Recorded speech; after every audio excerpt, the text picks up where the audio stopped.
Hello అండి, అందరికీ నమస్తే. రేపే మనకు వట సావిత్రి వ్రతం, అలాగే ఏరువాక పౌర్ణమి. చాలా విశిష్టమైన రోజు, చాలా అద్భుతమైన ఫలితాన్ని ఇచ్చే రోజు. ముఖ్యంగా పెళ్ళైన వాళ్ళకి ఇది ఉపయోగపడుతుంది.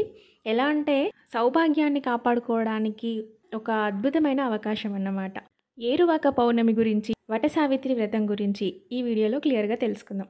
జ్యేష్ఠ శుద్ధ పౌర్ణమిని ఏరువాక పౌర్ణమి అంటారు. వేసవి కాలం పూర్తయి వర్షాకాలం ప్రారంభమవుతుంది కాబట్టి ఈ ఏరువాక పౌర్ణమి రోజు రైతులు భూమి పూజ చేసి వ్యవసాయాన్ని ప్రారంభిస్తారు.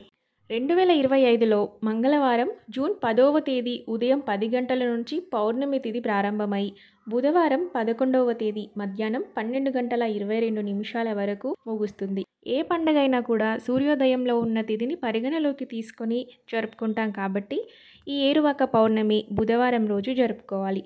లక్ష్మీ పూజ సాయంత్రం వేళలో చేసుకుంటే చాలా మంచిది కాబట్టి మంగళవారం రోజు రాత్రి నిండు పౌర్ణమి వేళలో లక్ష్మీ పూజ చేసుకోవచ్చు.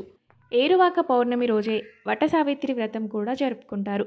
ఈరోజు ఈ వ్రతం చేయడం వల్ల చాలా మంచి ఫలితం ఉంటుంది. సౌభాగ్యానికి ఎలాంటి ఆపద కలగకుండా నిండు నూరేళ్ళు సౌభాగ్యవంతులుగా ఉంటారు.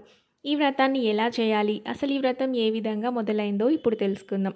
పూర్వం అశ్వపతి దంపతులకు లేక ఒక కుమార్తె జన్మించింది. ఆమె పేరు సావిత్రి. ఆ సావిత్రి పెద్దయ్యాక సత్యవంతుణ్ణి ఇష్టపడి వివాహం చేసుకుంది. ఒకనాడు సావిత్రి భర్త అడవిలో ఒక చెట్టు కింద పాము కాటుకి గురై మరణించాడు. ఆ చెట్టు మర్రి చెట్టు. యమధర్మరాజుతో పోరాడి సావిత్రి తన పాతివ్రత్యం మహిమ చేత భర్త ప్రాణాలు తిరిగి కాపాడుకుంది. జ్యేష్ఠ మాసంలో పౌర్ణమి రోజు కానీ, అమావాస్య రోజు కానీ, ఈ మధ్య రోజుల్లో కానీ సమీపంలో ఉన్న మర్రి చెట్టు వద్దకు వెళ్ళి పసుపు, ఎరుపు, తెలుపు రంగుల దారంతో 7, 9, 11 ఈ వరుసల్లో దారాన్ని మర్రి చెట్టుకు చుడుతూ ప్రదక్షిణ చేయాలి. ఆ తర్వాత 5, 10, 15, 20 ఈ సంఖ్యల్లో ముత్తైదులకు తాంబూలం అందించాలి.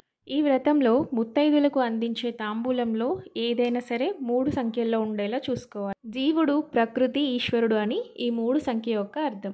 ఇలా చేయడాన్ని వట సావిత్రి వ్రతం అంటారు. ఈ వ్రతం చేయడం వల్ల భర్తకి ఏదైనా అపమృత్యు దోషాలుంటే తొలగిపోతాయి. మనం బ్రతికున్నంత వరకు సౌభాగ్యవంతులుగా ఉంటాం. మరో మంచి వీడియోతో మళ్ళీ కలుద్దాం. Thanks for watching.